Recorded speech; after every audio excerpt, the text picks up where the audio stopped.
ఈనాడు ఈ ఆదిలాబాద్ అటవీ ప్రాంతంలో ఉన్న గూడాలలో ఇప్పటికీ పూరు గుడిసెలుగానే ఉన్నాయి.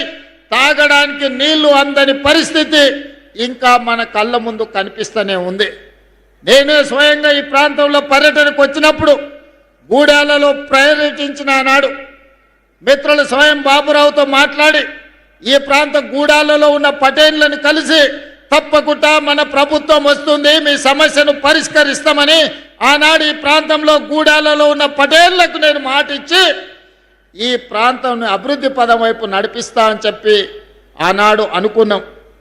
అదేవిధంగా మా మిత్రులు ప్రేమ్ సాగర్ రావు గారు ఎప్పుడు మాట్లాడినా మాకొక సమయంలో నమ్మకం విశ్వాసం సన్నగిల్లినప్పుడు అన్నా మీరు అధైర్యపడకండి, ప్రభుత్వం వస్తుంది, ప్రభుత్వం వచ్చిన తర్వాత నీ సొంత జిల్లా పాలమూరుకి ఏ ప్రాధాన్యత ఉంటుందో అత్యంత వెనుకబడిన ప్రాంతం 70 సంవత్సరాలు అభివృద్ధికి నోచుకొని ఆదిలాబాదును పాలమూరుతో సమానంగా నువ్వు అభివృద్ధి చేయాలి, ఈ ఒక్క మాట నువ్వు నాకు ఇవ్వు, ఈ జిల్లా మొత్తం నీకు అండగా నిలబడుతుందని మిత్రులు ప్రేమ్ సాగర్ రావు అనేటోడు.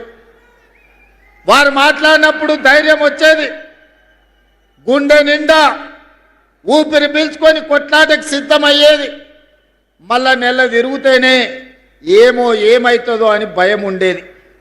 ధైర్యం కాస్త భయంగా మారి భయం నుంచి పోరాటం చెయ్యాలి, ఈ పోరాటంలో విజయమన్న సాధించాలి, లేకపోతే ఈ ప్రాంతమే ఎడారిగా మారుతుంది. ఈ ప్రజల కోసం ఎట్టి పరిస్థితుల్లో ప్రజాపాలన తీసుకురావాలి అని ఒక ఉక్కు సంకల్పంతో ఎన్ని కేసులు పెట్టినా, ఎన్ని అక్రమ నిర్బంధాలు చేసినా, ఎన్ని రకాల అవంతరాలు కల్పించినా, ఎన్ని ఒత్తిళ్లు చేసినా వాటికి నిలబడి గుండె ధైర్యంతో కాంగ్రెస్ పార్టీ కార్యకర్తలు కొట్లాడినరు కాబట్టే ఈనాడు ప్రజాపాలన అధికారంలోకి వచ్చింది.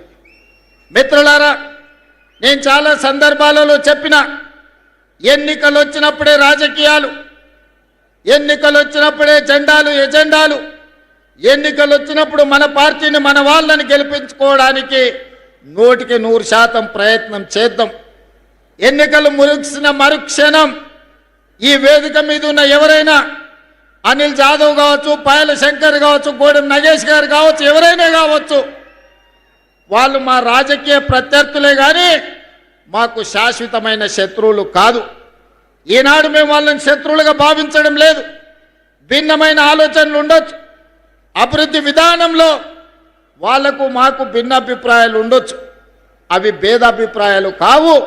అందుకే ఈనాడు ఈ అభివృద్ధి ప్రణాళికలో పార్టీలకు అతీతంగా ప్రభుత్వ కార్యక్రమంగా మిత్రులందరినీ పిలిచి వాళ్ళతోని మాట్లాడిపించి మీ ప్రాంత సమస్యల్ని వారు మా దృష్టికి తీసుకొస్తే ఆ సమస్యల్ని పరిష్కరించాలన్న కృత నిశ్చయంతో ఈనాడు అనిల్ జాదవ్ కావచ్చు, లేకపోతే గోడెం నగేష్ కావచ్చు, అందరిని కూడా మాట్లాడిపించినాం. నేను ఎందుకు ఈ వేదిక మీద నుంచి మాట చెప్తున్నా అంటే 4 కోట్ల తెలంగాణ ప్రజలు ఆలోచన చెయ్యాలి. తెలంగాణ రాష్ట్రం వచ్చిన 10 సంవత్సరాలలో ఈ సంస్కృతి ఎన్నడైనా ఉన్నదా? ఈ సాంప్రదాయం ఎన్నడైనా కొనసాగించిందా?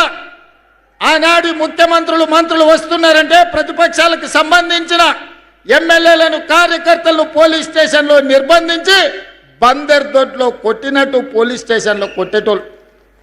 ఇవాళ పరిస్థితి లేదు. ఇది ప్రజాస్వామిక పరిపాలన, ఇది ప్రజాపాలన.